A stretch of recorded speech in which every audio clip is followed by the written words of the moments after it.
قرآن مجید آیا ہی اسی لیے ہے کہ وہ نیکی اور بدی کے فرق کو واضح کرے،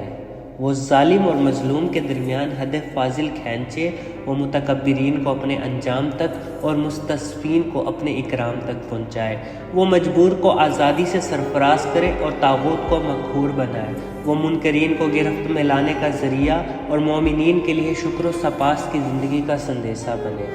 اسی لیے آدمی قرآن کی روح سے پوری طرح آشنا نہیں ہو پاتا جب تک وہ عملاً کام نہ کرے جس کے لیے قرآن آیا۔ جب آپ عملی طور پر دعوت اللہ کے کام کا آغاز کریں گے تو قرآن کی ہدایات و تعلیمات آپ کی رہنما بنتی جائیں گی، اور جس طرح آپ قدم بڑھاتے جائیں گے آپ کو وہ تجربات سامنے آتے جائیں گے جو نزول قرآن کے وقت سامنے آتے گئے۔ آپ کو مکہ طائف کے مشرکین کی ذہنیت سے بھی واسطہ پڑے گا اور مدینے کی یہودیوں کی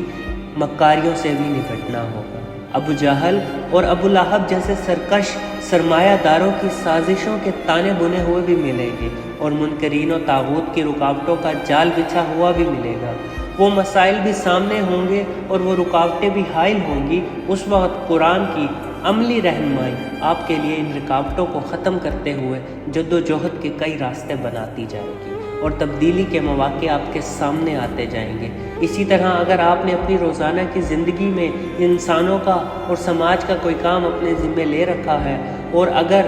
آپ اس کے لیے جدوجہد کا راستہ اختیار کر رہے ہیں تو یہ قرآن آپ کے لیے راستے آسان بناتا جائے گا۔ لیکن اگر آپ کی کوئی عملی زندگی ہی نہیں ہے، انسانوں اور سماج کا کوئی ذمہ آپ نے اٹھایا ہی نہیں ہے، انسانوں کی آزادی، وقار اور فلاح کے لیے ہونے والی کوششوں کے آپ رفیق کار ہی نہیں بنے، تو آپ قرآن سے اپنا عملی تعلق قائم ہی نہیں کر سکتے۔ آپ صرف میز کے سامنے کرسی پر بیٹھ کر قرآن کے مطالعے سے رہنمائی تلاش کرنا چاہتے ہیں تو آپ کے مطالعے میں اضافہ ضرور ہو رہا ہے، لیکن آپ کی خدا کو مطلوب ایک ذمہ دار انسان کے طور پر تشکیل نہیں ہو رہی۔ اسی طرح آپ کسی چار دیواری میں چند عباداتی رسومات کی ادائیگی سے قرآن پر عمل کی حاصلات کا گمان رکھتے ہیں تو اس صورت میں بھی آپ قرآن کی تعلیمات کے ایک بڑے حصے سے محروم ہو کر رہ جاتے ہیں۔